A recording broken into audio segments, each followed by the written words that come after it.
كمغذي ومرطب، ويخلص البشرة من البهتان، يجعلك تبدين أصغر من عمرك الحقيقي بسنوات طويلة. مسك البقدونس هذا يعمل على التقليل من الهالات السوداء أسفل العينين، يحارب الفطريات والبكتيريا في الوجه، الحبوب، البثور، يسرع من عملية شفاء الجروح. البقدونس يقلل من التجاعيد والخطوط الدقيقة، يزود البشرة بالنضارة.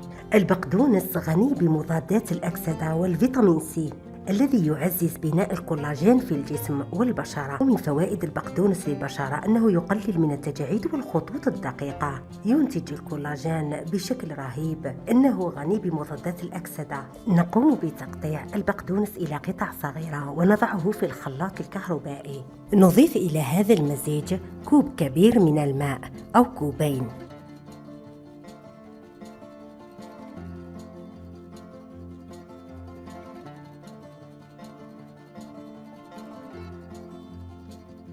بعد أن نقوم بتصفيتها نضع منها كمية من هذا المصفى في إناء، أما الباقي نصنع به التونر.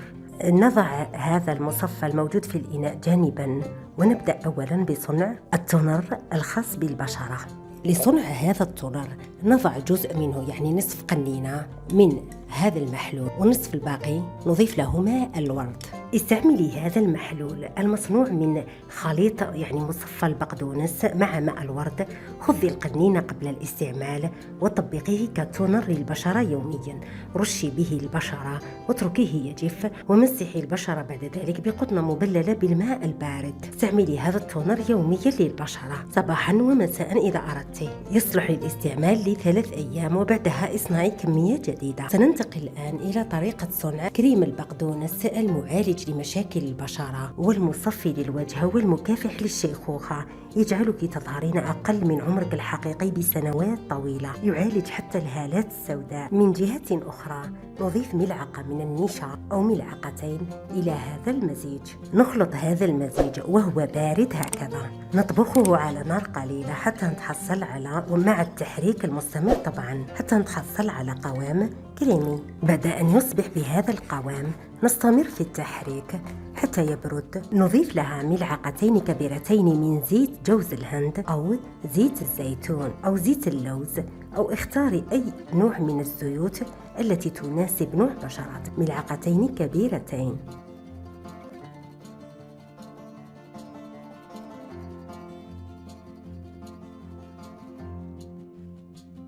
نقوم بالخلط قليلا. يمكنك الاكتفاء فقط بهذا المكون واستعمال هذا الخلطة، ويمكنك إضافة إذا كانت متوفرة عندك جل الألوفيرا جل، ويمكن استبدالها بجل بذور الكتان. مقدار ملعقتين كبيرتين. نخلط جيدا حتى نتحصل على قوام كريم، ونضعه في برطمان.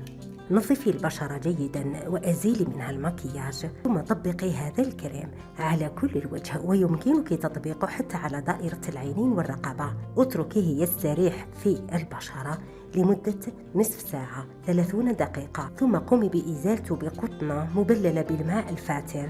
أزيليه، وبعد ذلك اغسلي الوجه بالماء الفاتر، وأعيدي غسل الوجه بالماء البارد، وقومي بترطيب البشرة بزيت اللوز الحلو أو زيت جوز الهند أو أحد الكريمات المرطبة الخاصة بك.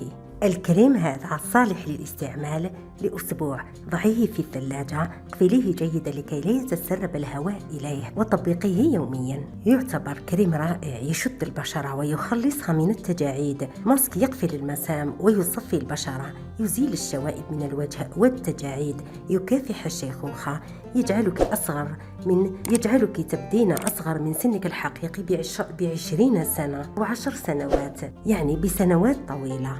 جربيه ودومي عليه، وكتبي لي رأيك في التعليقات.